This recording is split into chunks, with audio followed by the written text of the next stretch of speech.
We can hear you now, yes. Yeah. Perfect. Okay. Good morning to everyone, and thank you for this opportunity. It's great to be here from sunny Cape Town. I'm going to be sharing about careers in academia and why would anyone want to go into the academic space and choose a career there. I'm just opening, I'm sharing I just wanted to share my screen with you. Anyway, without further ado, why would you want to go into academia, and what does a career in tech within academia actually mean? Well, in academia, there are 4 things which we mainly focus on. As an academic, you're expected to have a community engagement. You're expected to be focused on research. You're expected to be focused on teaching and administration and leadership. And in essence, to get any promotion in academia, these are the aspects that they really take into consideration. And why are all these critical? Well, as an academic within tech, you kind of have to be a bit of a master of all. First things first, within research, you have to have a focal research area of technology that enhances the society in one way or the other. The previous speakers have repeatedly emphasized the focus of actually solving a problem. And I think within academia, one thing we'll always emphasize is that technology is much of an enabler as it is the solution that you're within the society. And then what's next within academia that we consider?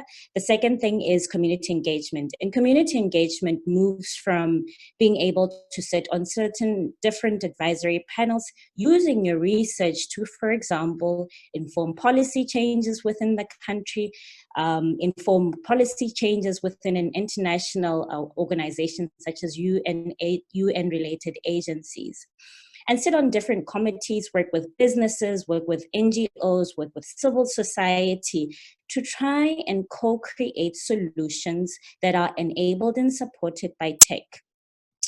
And the other one is teaching. You have to be an expert within different topic areas so that you can impart the knowledge to young generation of technology people who are coming on. You have to be really passionate. I think this is something that if you get into academia, if you're not passionate about teaching, it becomes one of the core areas that you really, really need to be focused on.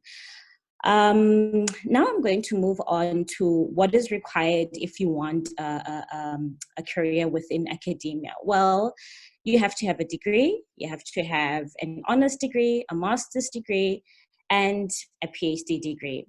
It doesn't necessarily happen in that linear approach. And if you do decide to get into academia, I would definitely advise you to think about what you want to specialize in and what you're really passionate in.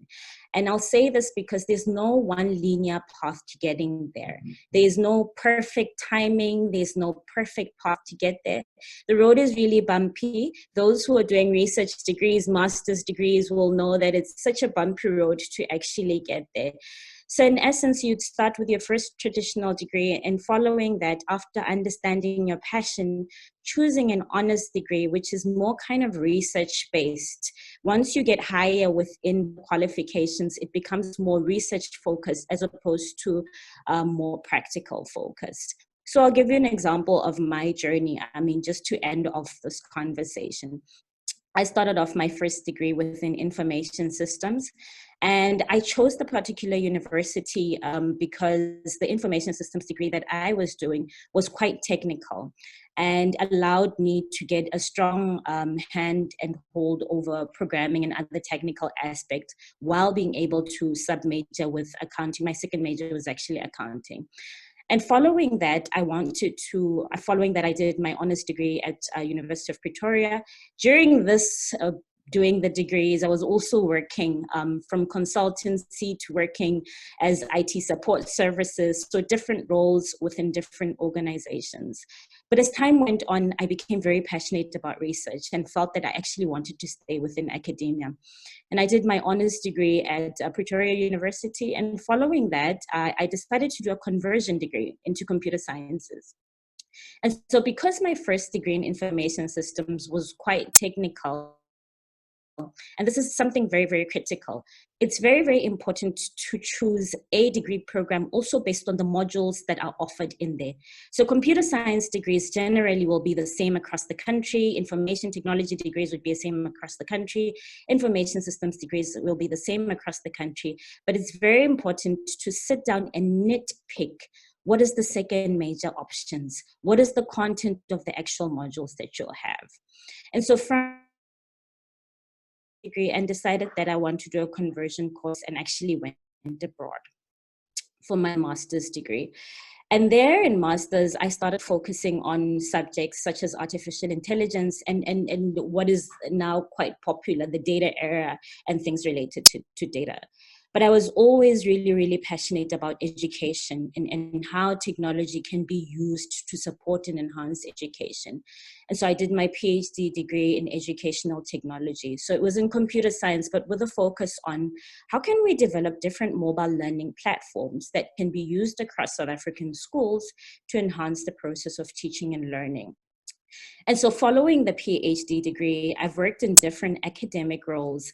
And in essence, it has been largely to be able to fulfill my passion of one, being able to use research to influence policy. So whatever research that I use, most of the time when you see legislative pieces, when you see policies and strategies that business, that government uses, they're often research-led. So someone had to do the groundwork of saying, hey, if we use this application within this context, how will it change this environment?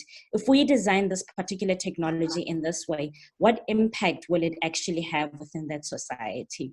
And so that is in essence the role of the research aspect. And then comes the teaching and learning. One of the previous speakers spoke about the importance of lifelong learning. If you decide to go into academia, lifelong learning is part of you. You have to be able to teach everything surrounding technology. So if you work in a computer science department, you should be able to teach different areas. If you work in an information systems department, you should be able to teach different areas. And so adapting is such a critical component of what we do as academics, because if tomorrow the minister calls and she says, I need advice on this, I should be able to talk on those areas. And this involves consistent reading of journal papers. So when you're in academia, another aspect which is quite critical and quite important is that you have to love reading. I always say to my students, if you're not reading 10 journal papers or conference papers per week, then you're not going to know who's researching what globally, what have they already done, and how can you plug into that innovation gap and actually contribute. So teaching becomes that critical component where you also have to be a lifelong learner. And then community engagement, which is probably one of my favorite parts. Community engagement essentially means how do you as an academic feed into the community, and the community vice versa feeds into academia. For example, I worked with a team establishing a immersive technology qualification postgraduate diploma.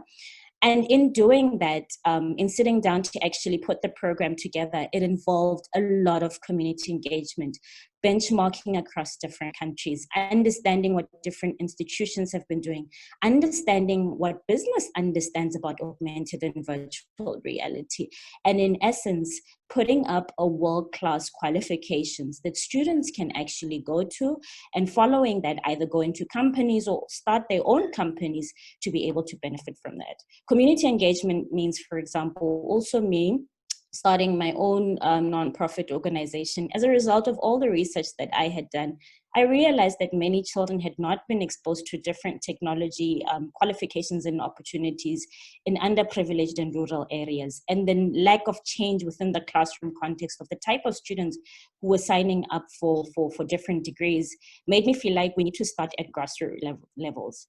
So having worked both in information systems as well as computer science departments, I saw the huge disparities and felt, you know what, I need to start training the trainers, which are the teachers, on understanding the different STEM opportunities and making sure that kids can walk away from schools with basic robotics degrees, with basic qualifications that they know and understand and can share with each other.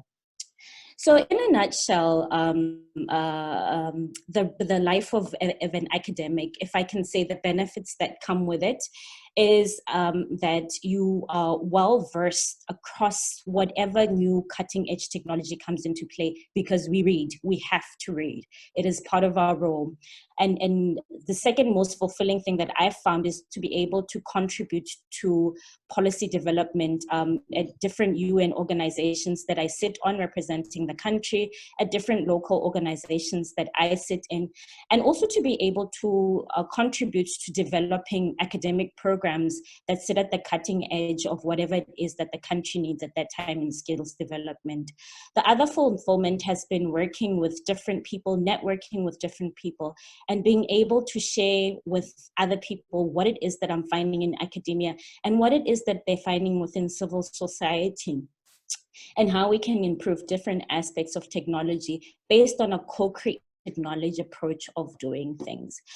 The other fulfillment that I absolutely find is to be able to teach students, being able to teach people who go on to do great things in the world. I think for any teacher is probably the most fulfilling thing ever. So a child sitting in your class being unable to communicate, but later on seeing them heading organizations has been also one of the most fulfilling things. And as a mom, being an academic, the greatest thing is that nobody really polices my time. As long as I teach, as long as I'm there for consultation, as long as I'm doing my work and publishing and being part of different forums, that's what the university in essence actually expects from me. And the last thing that I didn't mention, one of our roles also involves a lot of grant applications. So the National Research Foundation, for example, we apply constantly for millions and millions of money from them. And I need to constantly show what I do with their money, why this money is so important for them to give it to me, and how it's going to shape the world. So as an academic, you're a huge grant writer, and we get millions and millions of money related to our research, but it's also a skill that you acquire as an academic. Diniko, do I still have time? Yes, you have 1 more minute. I've got 1 more minute. So in essence, yes, we struggle to attract people to academia. Reason being, a person with a PhD in computer science gets well paid, very, very well paid. So organizations headhunt students right from the undergraduate program, the honors program, the master's program, and the PhD program. And I always try and convince young women to remain in academia. But I know that, they get paid very well. But I always say that if I can get paid really well and still be able to have my own time on deciding where I want to doing what, travel the world. Academics travel the world. I travel so many countries, sit on so many panels, have friends in different continents. Academia pays for me to do that. These are the benefits of it. But yes, academics who have PhDs, we struggle to keep them because they get hunted across the world and get paid very well for different roles and opportunities. Thank you very much for this opportunity. And if you want to ask any more questions, connect with me, please feel free to do that on LinkedIn or any other social media platform.